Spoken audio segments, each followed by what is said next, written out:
Ya estamos conectados con el padre Omar, a quien yo le doy la bienvenida en Perú 21 TV. ¿Cómo está? Bienvenido, lo escuchamos. ¿Qué tal? ¿Cómo estás? Buenas tardes. Sí, aquí estoy. Buenas tardes. Muy buenas tardes y qué gusto tenerlo aquí porque hay un tema importante que no debe de pasar desapercibido. Ayer los obispos hicieron una conferencia de prensa y se ha tratado de alguna manera de tergiversar el discurso que se ha empleado en defensa de la libertad de prensa y en busca de una salida a esta crisis política. ¿Cómo lo ve usted? Mire, yo creo que esto tiene dos partes. Primero es el comunicado de la conferencia episcopal que está escrito y es el comunicado oficial. Luego viene la conferencia de prensa donde se puede haber, digamos, no digo tergiversado, sino a raíz del diálogo salen cosas diferentes a lo que, diferentes o con opiniones personales en frente a lo que se dijo realmente a través del comunicado oficial. El comunicado oficial es muy claro y comienza eh, con mucho ánimo. Es algo que la iglesia, la gente católica, los católicos de a pie y los sacerdotes esperábamos hace mucho tiempo, un comunicado claro y preciso. Sin embargo, yo soy crítico al respecto y creo que puedo ser mucho más claro aún. Pudo haberle dicho directamente al presidente que es tiempo de que dé un paso al costado. En el número 15 lo dicen de alguna manera bastante claramente, pero luego viene la conferencia de prensa donde se cambia porque le preguntan a uno de los obispos presentes si lo que se está pidiendo es esto y el obispo dice, bueno, esa es tu interpretación. Y no hay interpretación. El comunicado oficial, que es donde nos debemos quedar más que en la conferencia de prensa, es lo que realmente ha manifestado el grupo de 54 obispos reunidos en asamblea oficialmente. Estamos viendo una crisis política, social, económica, moral, y es tiempo de tomar decisiones, y una de esas decisiones es que el presidente dé un paso al costado y se ponga a derecho para enfrentar estas acusaciones de corrupción que hay en su gobierno, que caen sobre él y sobre su familia y sobre mucha gente de su gobierno que, como bien has dicho, se está cogiendo a colaboración eficaz. Sobre todo la moral, ¿no? Porque de Sí, diversos grupos, inclusive el que apoyó, el que llevó al poder a Pedro Castillo, que fue Perú Libre, ha salido a decir que la iglesia no tiene por qué pronunciarse sobre temas políticos, porque si no, vamos a ver de dónde vienen las economías de la iglesia, a son de amenaza. sí, sí, claro que sí. Mira, es bien gracioso porque, bueno, gracioso no en forma de chiste, jaja, sino gracioso porque quiere decir que les ha ardido lo que ha dicho la iglesia y eso es algo bueno. Realmente la iglesia está cumpliendo su misión profética, está anunciando y denunciando, porque si ha habido esta reacción del señor Cerrón y de otras personas del partido de gobierno, de los aliados del gobierno, quiere decir que les ha dolido lo que ha dicho la iglesia finalmente, porque ha hablado con claridad, con firmeza, con fuerza. Vuelvo a repetir, yo creo que puedo ser más clara, pero más claro el comunicado, pero creo que les ha dolido. Yo, personalmente, yo soy un cura de cerro, yo trabajo en la Tabla de Lurín hace 14 años, atiendo a la gente más necesitada, tenemos una organización que recoge gente de la calle, que tiene niños con discapacidad, con habilidad diferente, con enfermedades psiquiátricas, pero desde mi lugar de cura de cerro, le digo que no tenemos ningún miedo en que hagan esto, porque no hay nada que ocultar. Nosotros no tenemos absolutamente nada que ocultar. Creemos que más bien que la iglesia sea transparente en temas, no solo económicos, en todos los temas, que la iglesia sea transparente como está mandando desde la iglesia jerárquica del Vaticano. Hay todo un protocolo, por ejemplo, sobre el tema de abusos sexuales y está clarísimo y se está aplicando bastante al pie de la letra de un tiempo a esta parte, lamentablemente a raíz de todo lo que ha pasado a lo largo de los años, pero se está aplicando. Debemos ser transparentes en todo. Si lo que quieren es que el concordato se ponga sobre la mesa para dialogarlo y para, si es necesario, eliminar este convenio, yo no veo ningún problema en esto, pero te hablo yo como cura de cerro, como sacerdote que está cerca de la gente. No nos va a afectar, nos pone más cercanos más bien a la gente y nos va a hacer una iglesia mucho más pobre, mucho más testimonial, mucho más evangélica, mucho más una iglesia de Jesucristo. Así que no hay ningún miedo, no hay ningún temor. Si él piensa que esa amenaza nos asusta, no nos asusta en lo absoluto, al contrario, muy por el contrario. Pero sí quiere decir que les hemos tocado en la herida, porque si no, no hubieran reaccionado de esta manera. ¿Y cuál es el papel de la iglesia en tiempos de crisis? Hay que ponerlo bien clarito para que lo entienda bien la gente, para que no se deje engañar. cuando hay tiempos de crisis, de zozobra, de crisis de moralidad, porque tenemos al máximo funcionario de un Estado que debería dar el ejemplo, ¿no?, de honestidad, por ejemplo, de la lucha contra la corrupción, y no un mandatario en los cuales los hechos son puntuales, tiene 6 carpetas fiscales. ¿Cuál es el rol de la Iglesia en ese nivel? Mira, la iglesia tiene una misión profética, que es anunciar el evangelio y denunciar las injusticias y lo que es incorrecto, lo que está mal, lo que va contra el plan de Dios y lo que destruye al ser humano, que es la creación máxima de Dios. Entonces la iglesia tiene que hablar fuerte y claro, no puede callarse. Desde la iglesia jerárquica hasta todos los que conformamos la iglesia, porque la iglesia somos el pueblo de Dios, somos una comunidad de comunidades, los laicos, los sacerdotes, las religiosas, todos debemos de hablar y no callarnos. Y creo que estamos en un tiempo donde Dios nos pide lo que se llama el martirio, es decir, lo que está viviendo la iglesia en Nicaragua, por ejemplo, lo que vive desde hace muchos años la iglesia en China.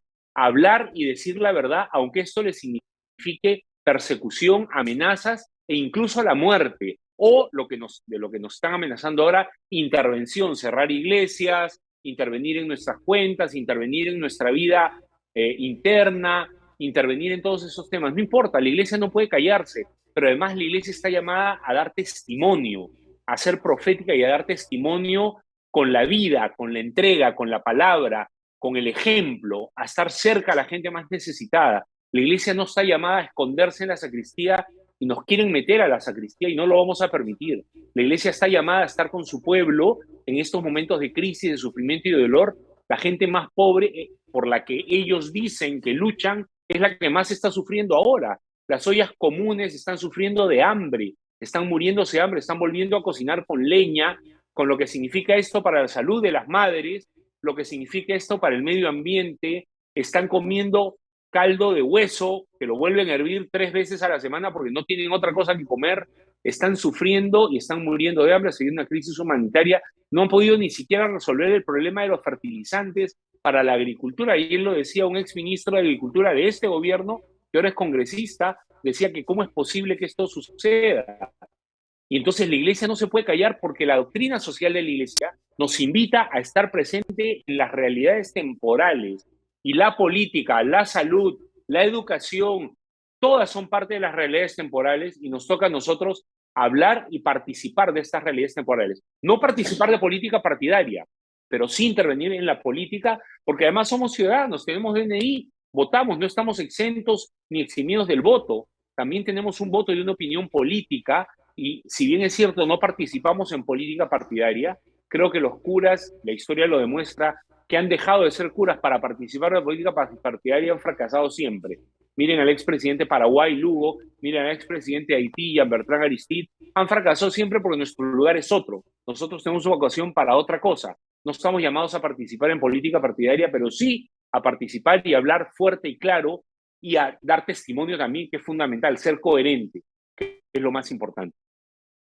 ¿Cuál es el papel de la prensa en medio de esta crisis? Porque también se ha hablado y han salido a defender los obispos del país el rol de la prensa y le ha pedido al gobierno que cesen los ataques. Qué importante, ¿no? Que la iglesia finalmente reaccione y hable tan claro. Qué importante que una institución que tiene tanta importancia histórica, moral, socialmente en el Perú todavía, gracias a Dios, y que tiene todavía un peso de credibilidad por el trabajo que hacemos y por el testimonio que damos, diga estas palabras finalmente. La prensa es fundamental en la lucha por la democracia, por la libertad, por la familia, por la vida. Es fundamental. Tiene que hacer un papel fiscalizador, tiene que tener un papel informativo con la mayor objetividad. Sabemos claramente que no siempre es fácil la objetividad, pero hay que luchar desde la prensa también para ser lo más objetivos posibles. Es objetivo lo que tú has dicho hace un rato, antes de la entrevista conmigo, que el presidente tiene 6 carpetas fiscales abiertas. No está juzgando, porque todos tenemos derecho a la presunción de inocencia. Pero hay 6 carpetas fiscales abiertas con fundamento real, eso no es un invento de la prensa, no es un invento de la prensa que el primer ministro ha usado a la violencia, llamando a poner de rodillas a los golpistas y a todos los que pensamos diferente, nos amenaza y nos quiere coactar la libertad. Eso es objetivo, eso no es subjetivo, son cosas reales. La culpa, la responsabilidad de todo lo que está pasando no es ni de la prensa, no es de la iglesia, no es del pueblo, es del mismo gobierno, del poder legislativo, ejecutivo, del poder judicial, de todos los poderes del Estado. Es responsabilidad de ellos todo lo que está pasando. La prensa lo único que hace es informar a las personas, y no porque informa algo que no les gusta, es una prensa golpista, como les gusta mencionar. No porque informa algo que a ellos no les gusta, es una prensa manejada por los grandes poderes, porque así hablan, ¿no? Constantemente una victimización constante por su condición de peruano de una provincia. Recordemos que nuestros presidentes anteriores, Vizcarra era de Moquegua, Toledo era de Cabana, es decir que es una víctima porque es de provincia es una mentira y una falacia enorme que la usan y le están usando constantemente para victimizarse. La prensa tiene que informar con claridad y objetividad, la mayor objetividad que pueda. ¿Y cuál es el rol de la sociedad civil? Ya para finalizar. El rol de la sociedad civil es luchar por aquello en lo que cree. La libertad, la democracia, la vida, la familia, luchar por esos valores intrínsecos y propios de una sociedad civilizada, de una sociedad ordenada. Rechazar todo lo que suene a violencia, a lucha de clases, a negación del derecho a la vida, luchar por todas estas cosas y luchar con todas las herramientas que tiene. Luchar saliendo en marchas pacíficas, no con la violencia, pero sí saliendo en marchas para demostrarle, recuerden lo que pasó en la antigua Checoslovaquia, ahora República Checa, la revolución de terciopelo, cómo lograron con diariamente 50.000, 60.000 personas paradas frente a un gobierno comunista, lograron derrocar ese gobierno comunista. Eso es lo que tenemos que hacer desde la sociedad civil. La iglesia forma parte de esta sociedad civil, la prensa forma parte de esta sociedad civil y la sociedad civil de a pie también es importantísima y fundamental en esto, y hay grupos que lo están haciendo. El día sábado una marcha para apoyar a la fiscal de la Nación, la doctora Benavides. Qué importante es participar de esto para luego no quejarnos y lamentarnos de lo que está sucediendo. Un mensaje final para todos los que nos están escuchando, porque en esos últimos meses parece que hemos perdido valores, que la moralidad se viene a menos. ¿Qué nos diría, padre? Mira, no son los últimos meses realmente, son años de años en que los principios morales que rigen una sociedad civilizada, organizada y correcta se han perdido. La pandemia fue un mensaje clarísimo, clarísimo para el ser humano de rectificar el camino, y da la impresión que no lo hemos entendido, no hemos entendido ese mensaje. Yo invito a todo el mundo a una reflexión profunda, a todos los que nos escuchan, sobre la vida, sobre lo que es importante, sobre los valores fundamentales, más allá de la religión que profesas o que no profesas. Hay valores intrínsecos y fundamentales que están grabados en el corazón del ser humano, que debemos de luchar por preservar, por trabajar y por proteger desde cualquier mirada religiosa o no religiosa, como la defensa de la vida, como la defensa de los más vulnerables, como lo que es justo, como la lucha contra la corrupción. Son valores que nos rigen a todos y que se están dejando de lado, ¿no? Entonces, el llamado es hacer una introspección para recuperar estos valores que están grabados en nuestro corazón y para luchar por ellos desde nuestra trinchera, desde nuestro aerópago, desde nuestro lugar, la familia, por ejemplo.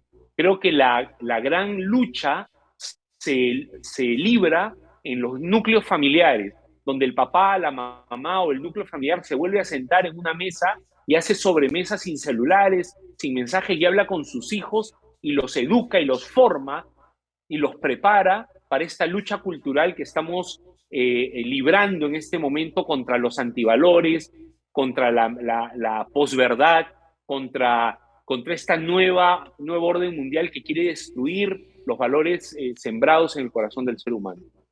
Muy bien, muchísimas gracias. Le agradezco, Padre Omar, por estar aquí con nosotros. Espero tenerlo más adelante también para continuar analizando y ojalá que encontremos pronto una salida a esta crisis. Muy amable, muchas gracias. Con mucho gusto y cuenten con las oraciones de toda la iglesia.